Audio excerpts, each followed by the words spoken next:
Hello everyone, Ollie here from ℽ𝕣𝕖𝕕𝕚, and today I'm going to be reviewing episode 2 of season 2 of Peacemaker. Now, I haven't watched it yet. I'm just going to quickly do my before thoughts for watching the episode, and then obviously give you my spoiler-free review, and then go into the spoilers of the episode and break it down, essentially like I did with the first episode. Speaking of the first episode, I did review it, and I did like it. I did enjoy it. I think it was a good premiere episode for that season, or for this season, and yeah, I'm looking forward to seeing what they're going to be carrying on doing from episode 1, because obviously it ended very dramatically. Spoiler alert, obviously old Peacemaker kills new Peacemaker, and it basically cuts there, and we're still yet to see what happens next. Like, will he tell his dad Augie and his brother, which I've forgotten his name already? Well, either way, whether or not if he will tell them or not, or they will find out, maybe they'll find his body or whatever. I don't know what happened, which is why it's like, oh, what's going to happen next? Are they going to find out this episode? Are they going to be finding out next episode? Or I'm sure they'll eventually find out about his actual son in that universe, but we'll see, hopefully. But it's going to be very interesting seeing their reaction and what they're going to do. So anyway, that's the big thing that I'm hoping to get answered in this episode. But the rest is like kind of nitpicky stuff, like continuing on from what they've set up in the first episode. But the very end of the episode of episode 1 is what I'm more looking forward to seeing. So yeah, don't have much else to say really. Just hope it's good, and I think it's slightly longer than episode 1, episode 2, so yeah. I mean, I can't really say anything else until I've watched the episode, so I'll see you guys on the other side.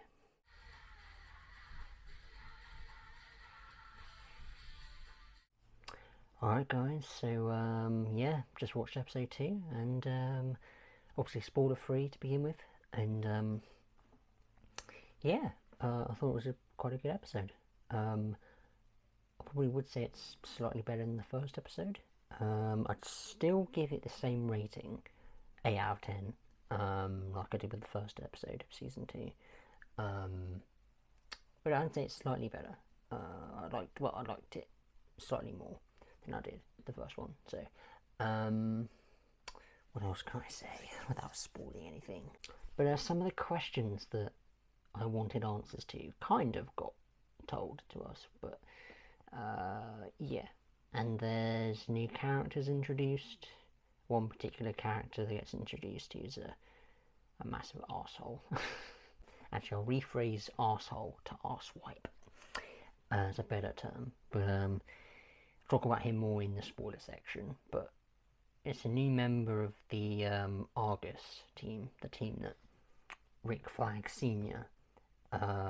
Is part of, which was in episode 1, which we were introduced to. What else can I say? I wouldn't say this episode is as yeah,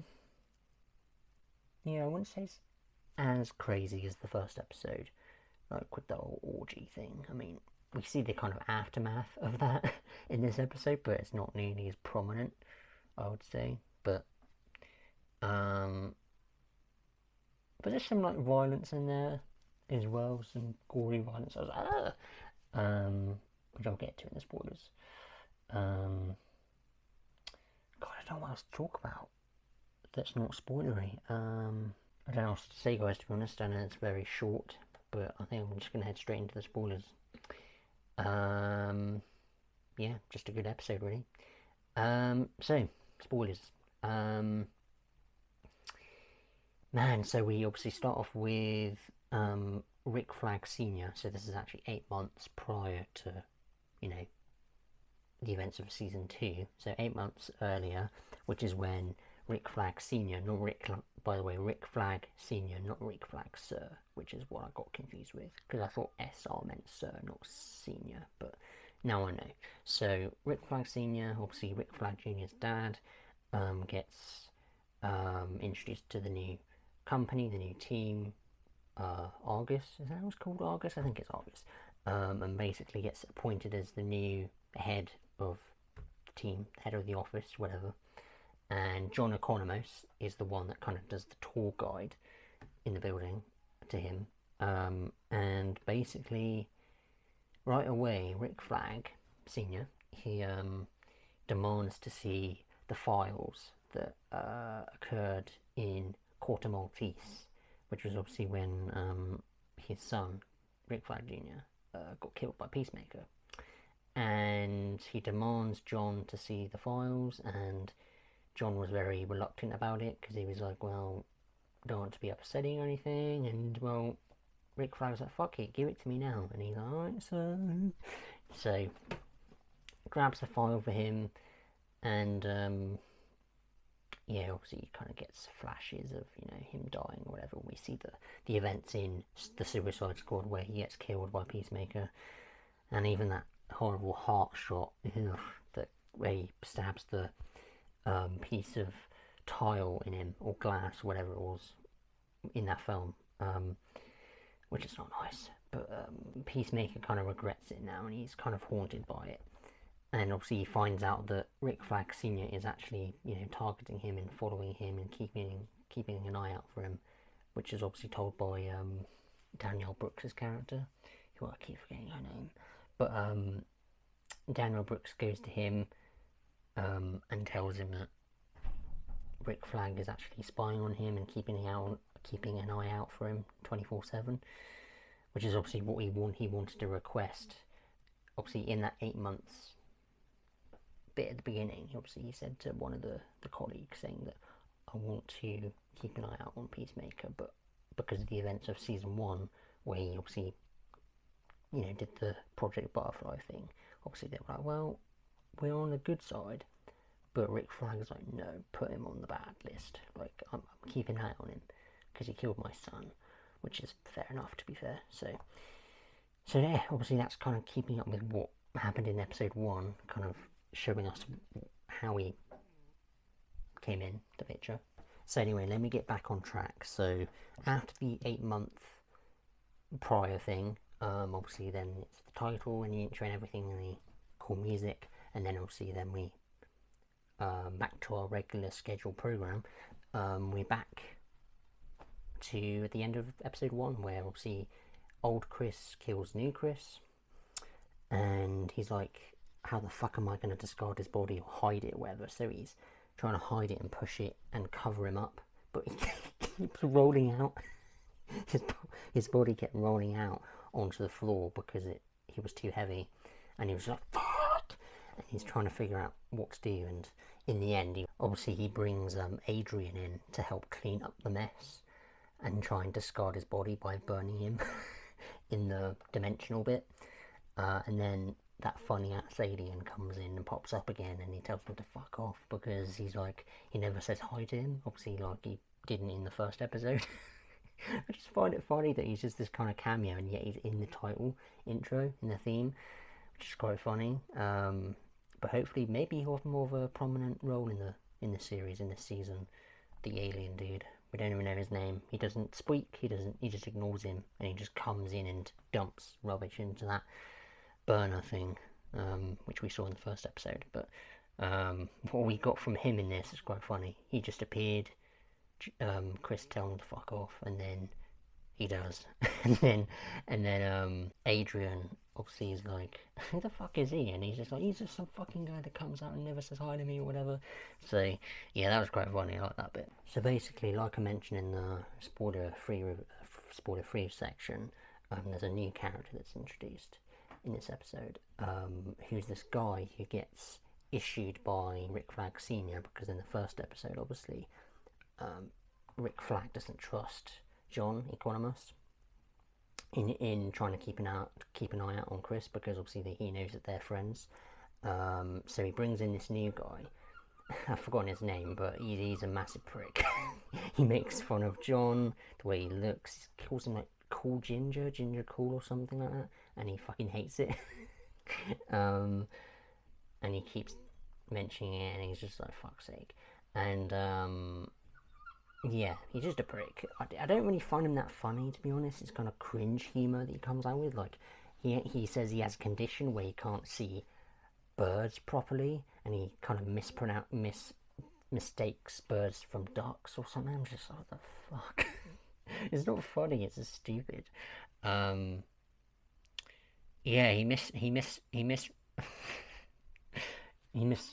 eagly as a fucking duck and not a bald eagle, and it's like John was like, he's like, an eagle was like the symbol for America, and it's like, you know, and even I knew that, and it's just like stupid. Like, I think it's just a stupid fucking excuse. But anyway, turns out he is blind to birds or whatever it was, and it's just like, come on, because Eagly gets more screen time in this episode, and he actually attacks him and his gang that he ends up recruiting to obviously try and capture Peacemaker, but obviously he fails because, actually no, he's not trying to capture him. They're trying to gain access to the multi-dimensional area, and just as they try and figure out the password, Eagly comes swooping in and attacks them. And I was worried. I was like, shit, they're gonna shoot him or kill him or whatever. And thank God they didn't. He just almost got shot, but he kept running away. And then the guy was just like, I can't see, and it's just like, fuck, you know. So yeah, Eagly's fine by the end. And yeah, it's cool we got to see more of Eagly, because in the first episode he was only in it for like a few seconds at the beginning of it, the beginning of the episode of 1. So yeah, it's cool we got to see him more eat the eyeball out of the one guy, which was the one gory moment in the episode, which I was like, ooh. But it was cool, and but yeah, it was cool that he did that, I guess. So there's that. Leota, by the way, Danielle Brooks' character, I'm going to try and remember that, but she goes back to her ex-partner's apartment to collect something of hers, and she thought she was at work, but she wasn't, her ex, and she was there, and she was like, oh, what are you doing here? And like, you shouldn't come uninvited. And she was like, oh, well, I thought we were on a break or whatever. A fucking Rachel and Ross thing from Friends, like. And it's like, what's the difference? And she said, there's a major difference between, you know, having a break and being broken up, which I guess there is really, isn't there? But yeah, they try to reconcile, but they don't really. Like, Leota is kind of like, come on, can we just try and be cool, whatever? But, you know, yeah. So she leaves and goes to see Chris and talk, and so that's when Chris shows her the dimensional thing on his phone. And by the way, when Chris and Adrian, obviously Vigilante, when they dispose and burn New Peacemaker, obviously New Peacemaker's phone drops on the floor, and old Chris, our Chris, picks it up and takes it and puts it in his pocket.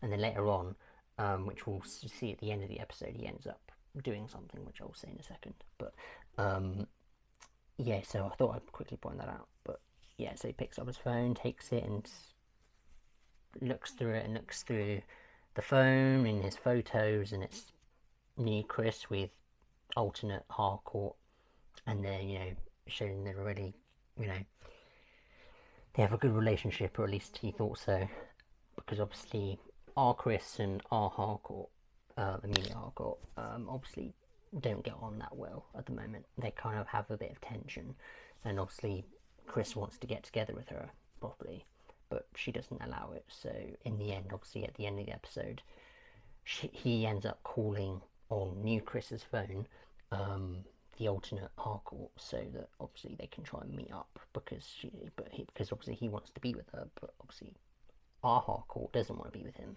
at least at this moment of time. So obviously they say hi, and then she eventually replies back and says hi, and then puts in a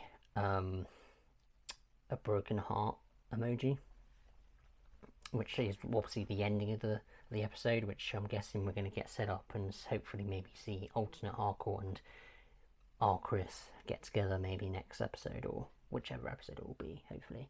But yeah, those are the kind of bits that I can remember on top of my head, because there's a lot to unpack on this episode, at least I think.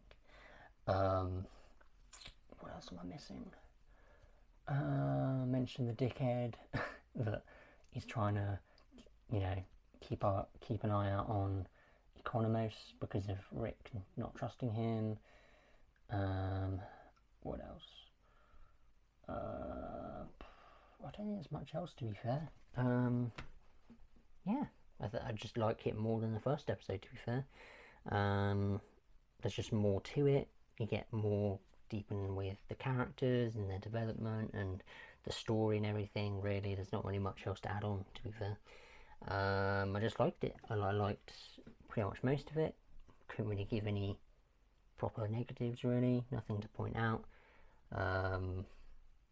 Yeah. Oh, I forgot to say that obviously we don't actually see Oggy or his brother Keith, which I remember his name now, Keith, his brother, from the alternate reality, and we don't actually see them in this episode at all. We hear them in the background at the end of the episode when they're like, oh, I wonder where he is. He's like, we can't find him or anything. So they're trying to call up authorities or whatever, or police or whatever, I think. So I guess we might see them next episode. I don't know. So I'm gonna have to wait another week to find out if it ends up happening. But yeah, forgot to mention that, so just thought I'd say that. But overall, guys, don't have much else to say or point out. I like this episode a little bit more than the first episode. I'd probably give it an 8 out of 10. Same in quality, I'd say, as the first episode, but I would say it's slightly more entertaining, slightly better in my opinion. And yeah, if you've seen episode 2 of Peacemaker yet, if you have, let me know in the comments below what you thought of it. Do you like it more than the first episode? Do you not like it as much as the first episode? Do let me know. And yeah, and yeah, I'll see you guys in the next review for Peacemaker, which is obviously will be episode 3. So yeah, I'll see you guys then. Bye bye.